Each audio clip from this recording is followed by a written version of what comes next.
sahabat aksi, untuk mengunjungi situs bersejarah Museum Fanbook ini, kita wajib untuk membeli tiket terlebih dahulu. Untuk biaya tiket sudah tertera di loket. Di situ ada dewasa yaitu 3.000, rombongan 2.000, dan juga anak-anak perorangan 2.000 dan anak rombongan 1.000. Itu sangat relatif murah sekali ya sahabat aksi. Nah, ayo kita langsung menuju museum yang ada di dalam.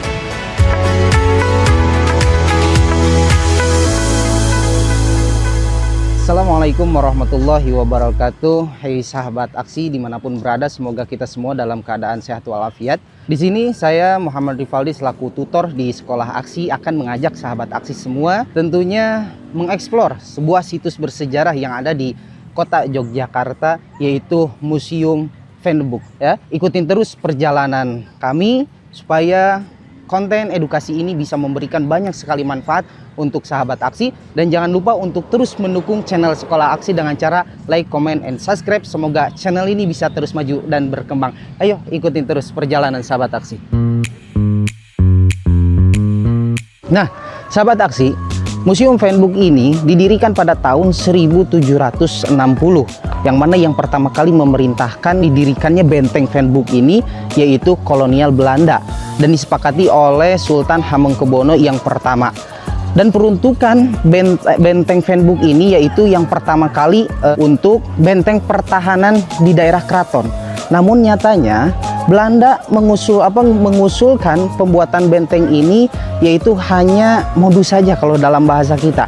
Ternyata pembuatan benteng ini itu untuk apa? Untuk mengetahui privasi-privasi yang ada di keraton, sehingga di mana nanti pihak keraton menyerang pemerintahan Belanda pada masa itu. Nah, Belanda telah memiliki benteng-benteng dan dipersiapkan meriam-meriam seperti ini sahabat aksi.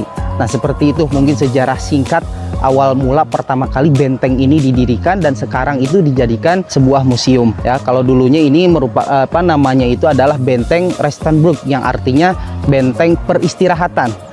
Dan ketika datanglah gempa dahsyat Yogyakarta dan kemudian direhabilitasi lagi kembali hingga dirubahlah namanya menjadi benteng Fanbook. Benteng Fanbook ini merupakan yaitu benteng pertahanan, yaitu selaku saksi sejarah bisu perjuangan masyarakat di era penjajahan, terusnya di kota Yogyakarta ini. Oke, makin penasaran kan sahabat aksi? Kita ikutin terus apa saja sih replika-replika peninggalan-peninggalan sejarah yang ada di Museum Benteng Fanbook ini. Ikutin terus perjalanannya. Oke, sahabat aksi. Nah, kita bisa lihat di belakang saya ini merupakan tugu yang ikonik sekali di kota Yogyakarta. Ada yang pernah berkata bahwa belum ke Yogyakarta kalau belum foto di tugu Yogyakarta ini. Nah, tepatnya itu tugunya itu tidak jauh lah dari lokasi daerah Malioboro ini.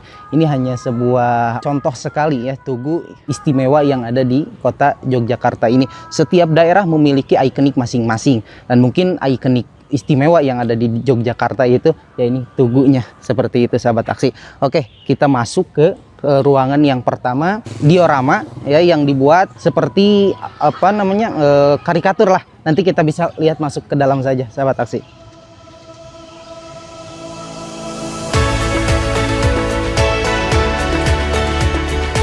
Nah, pada diorama pertama kita bisa melihat di sini ada sebuah patung.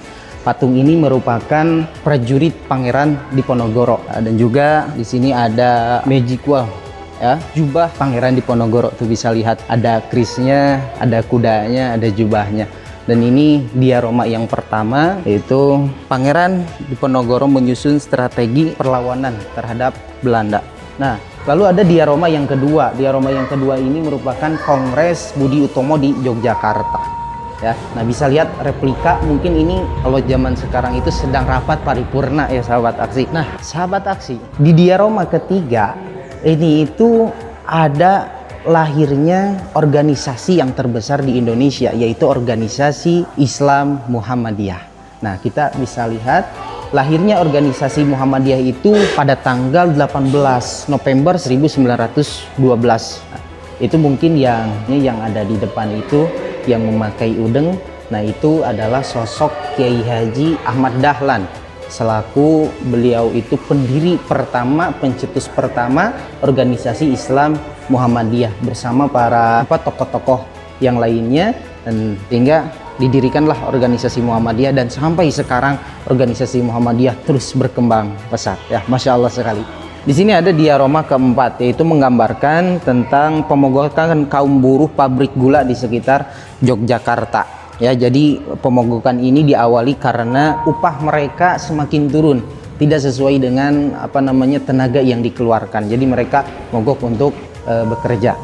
Itu di diorama keempat. Untuk di diorama yang kelima, yaitu berdirinya Taman Siswa yang diusung oleh Ki Hajar Dewantara. Nah, Ki Hajar Dewantara ini, teman-teman, ada yang tahu siapa Ki Hajar Dewantara? Yaitu Bapak Pendidikan di negara Indonesia. Lihat, kita bisa lihat replikanya, dioromanya. Ya mungkin itu yang sedang memberikan pidato, itu dialah seorang Ki Hajar Dewantara. Oke, sahabat aksi. Nah, di depan ini ada trilogi kepemimpinan. Trilogi kepemimpinan di sini itu ada kata ing ngarso sungtolodo, ing madio mangunkarso, tuturi handayani. Nah, ini yang membuat kata-kata ini yaitu Ki Hajar Dewantara selaku Bapak Pendidikan di negara Indonesia ini. Apa sih makna ing karso sungtolodo? Yaitu ingkar susung tolodo itu seorang pemimpin harus memberikan suri tauladan. Terus yang kedua ada ingmadia mangun karso. Ingmadia mangun karso itu adalah seseorang di tengah kesibukan harus mampu membangkitkan atau menggugah semangat. Jadilah pemuda yang berubah tatanan negaranya.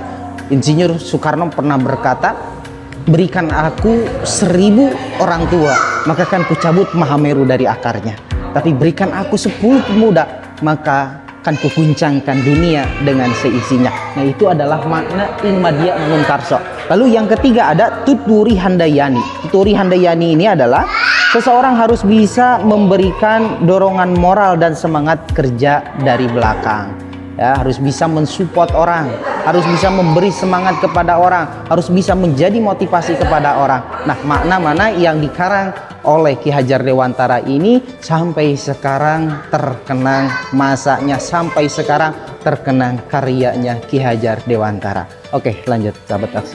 Nah, untuk gambar yang belakang saya ini merupakan gambar yang menggambarkan gerakan pemuda dan perempuan. Mungkin disinilah awalnya lahir, yaitu Sumpah Pemuda. Sumpah Pemuda, kami putra dan putri Indonesia mengaku berbangsa satu, bangsa Indonesia. Sumpah Pemuda, kami putra dan putri Indonesia mengaku berbahasa satu, bahasa Indonesia. Nah, ini foto sejarahnya, story ya, story peninggalan zaman dulu.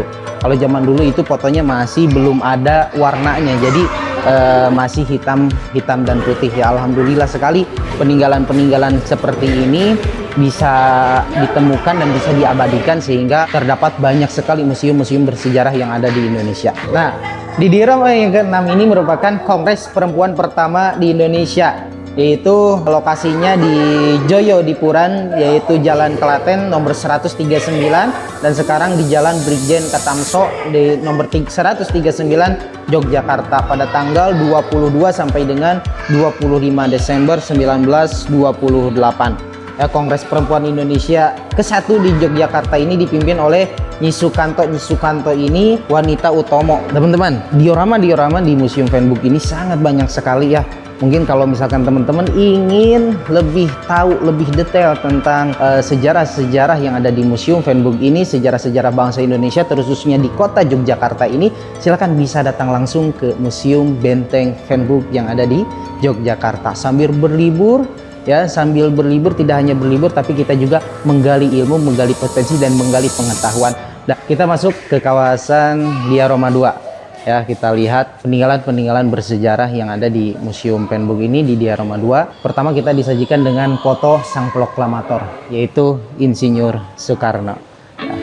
Nah, sahabat aksi, ada yang tahu di belakang saya itu siapa? Nah, beliau ini adalah penjahit sang pusaka merah putih, yaitu Ibu Fatmawati. Ya, mungkin sahabat-sahabat aksi juga sudah mengenal siapa itu Ibu Fatmawati. Dialah yang pertama kali menjahit bendera Sangsaka Merah Putih. Dan sampai sekarang setiap hari Senin peringatan upacara bendera itu selalu dilaksanakan di setiap lembaga, sekolah, perkantoran apapun itu. Nah, yang awal kali menjahit bendera pertamanya itu adalah Ibu Fatmawati. Ini sangat unik sekali ya sahabat aksi. Mungkin kalau dalam keterangan tulisan di sini ini merupakan mesin cetak Heidelberg, mesin cetak pembuatan seperti koran, majalah dan yang lain-lain. Sangat kuno sekali ya. Kalau sekarang itu sudah digital printing, sangat modern sekali. Nah, klasiknya seperti ini. Nah, di kanan kiri saya ini semuanya merupakan diaroma-diaroma di masa zaman dulu. Lebihnya di museum ini dibuat diaroma-diaromanya itu yang nyata sekali sahabat aksi. Dengan fasilitas kita 3.000, tapi kita diberikan wawasan dan ilmu pengetahuan yang sangat-sangat bersejarah sekali, sangat-sangat bermanfaat sekali.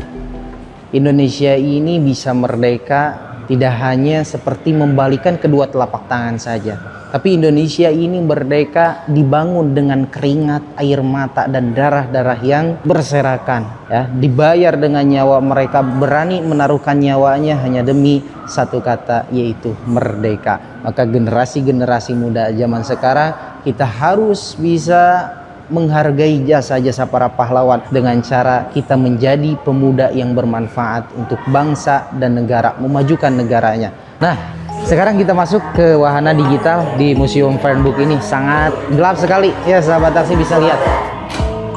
Nah, mungkin diperankan sama selain mempersiapkan penarikan mundur tentara Belanda, Sri Sultan Hamengkubuwono IX juga berkoordinasi terkait persiapan masuknya TNI ke Yogyakarta. Nah, oke sahabat aksi, mungkin perjalanan eksplor situs Benteng Fernbuk yang ada di daerah istimewa Yogyakarta dicukupkan sekian ya.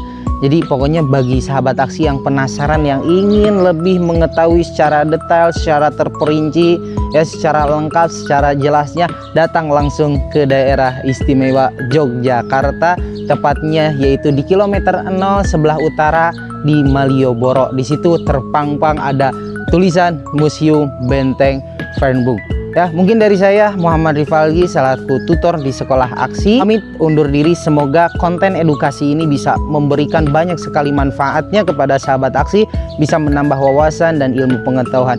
Dan juga jangan lupa sahabat aksi, dukung terus channel Sekolah Aksi ini dengan cara like, comment, and subscribe. Semoga channel ini terus maju dan berkembang. Sampai jumpa di konten-konten explore berikutnya. Wassalamualaikum warahmatullahi wabarakatuh.